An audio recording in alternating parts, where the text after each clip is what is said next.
Good afternoon. You are live on Working For You.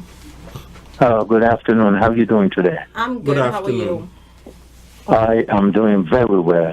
I am calling to see that the new government that take position or get elected recently, I believe, because I am out in the United States of America, I believe that you're supposed to give them an opportunity to bring the government back in alliance with the people.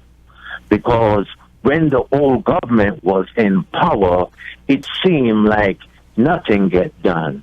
An election is good because the vote is by the ballot, each man one vote, and that is real good for the people.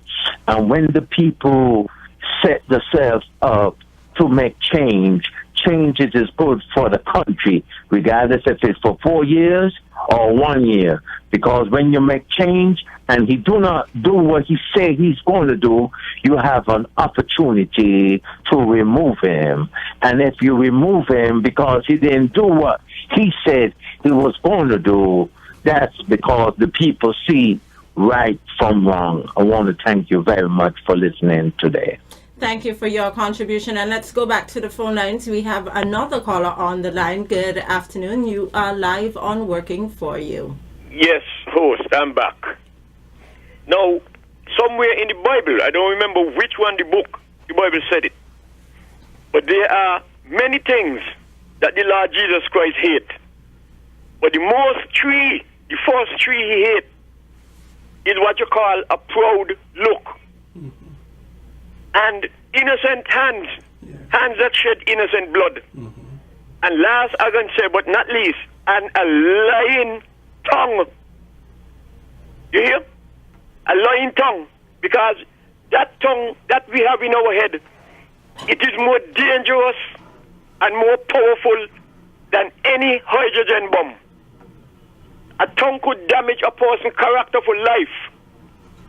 And the old people said, first impression counts. You could live from the first impression. So as one caller said that a politician was telling a lot of lies about what's happening in the country and what's not happening. When you start wrong, you cannot end right. His first impression into politics start out with a lie. Because that individual went to Dubai to perform some kind of calypso show down there. And the former leader was down in Dubai at the same time. And you're going to tell me Dubai is smaller than St. Kitts Nevis. And you, as what you call a calypso king, going to a country where your prime minister is, and you're going to say that your prime minister never know that you were coming there in a little tat, just a little bigger than Bobby Island. So what impression do we have on anybody by telling such a lie for his start? And you see, when progress is 100% forward, there are those who do not want progress. So they will say anything and do anything to try to poison those who are not present to see what is going on in the mind. And that's why you got people like me and others and the guy from America and the one you just call. We are on the ball and we have to come back and counteract those who are spreading lies and talk the truth. Truth set you free. Lies destroy you.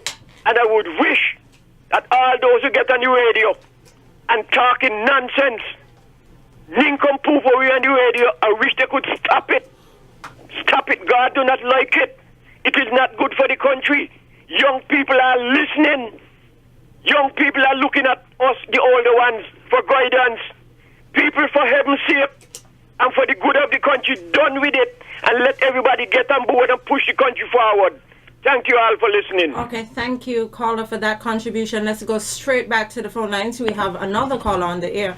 Good afternoon. You are live. Good afternoon to the two hosts on the program this afternoon. Good afternoon. And a Happy New Year to both of you. Same happy return. Yes.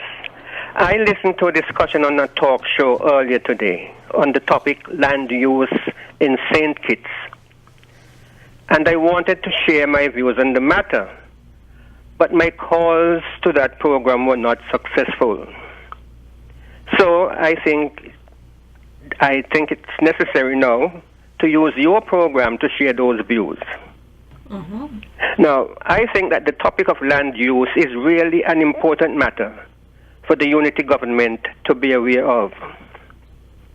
Mr. Williams, I must point out that all interested parties in agriculture do have a lot to learn from the way the land was utilized under the plantation system, which promoted the sugar industry as the main economic pillar for over 300 years.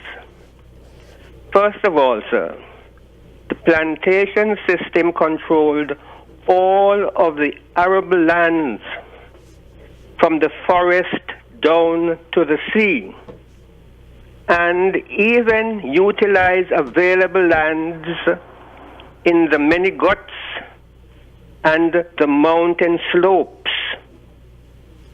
And we know that measures were undertaken to control soil erosion, which is a very important aspect of keeping our country safe.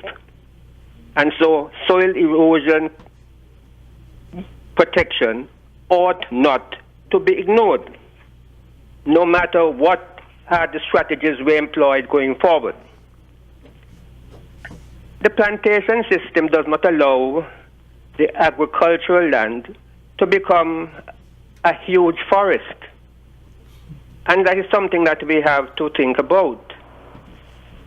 And so I believe the government should really set up some aspect of a plantation system that can grow the food that we find would be necessary to buffer or to buttress our tourist industry.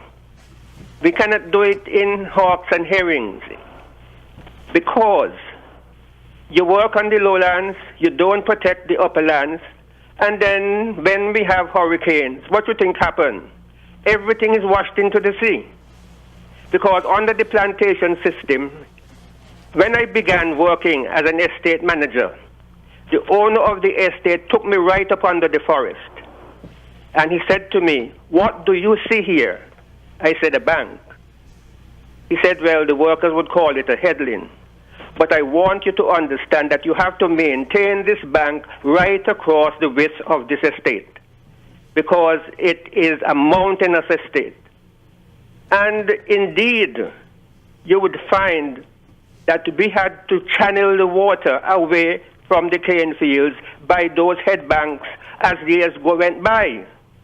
Now that the industry is closed, nothing is done to protect the land. And so you have all sorts of guts forming nowadays. So if we had 20 guts before, in the near future, we will have 40. And the government of today has to protect that. Mm-hmm. I thank you. Thank you very much. I think that you have made a very valuable contribution, speaking in terms of the connection between tourism and agriculture, and how best we basically can preserve the land and actually use the land as well. And I hope that the Minister of Agriculture was listening. We were talking about the role of the media. We were speaking about independent media, mm-hmm. government media. And we basically said that government media is responsible for disseminating all of government information. And I think I should take this opportunity to make it abundantly clear that the only official arm of information of the government is the St. Kitts and Nevis Information Service. There is no other. That is the official arm of disseminating information to the public.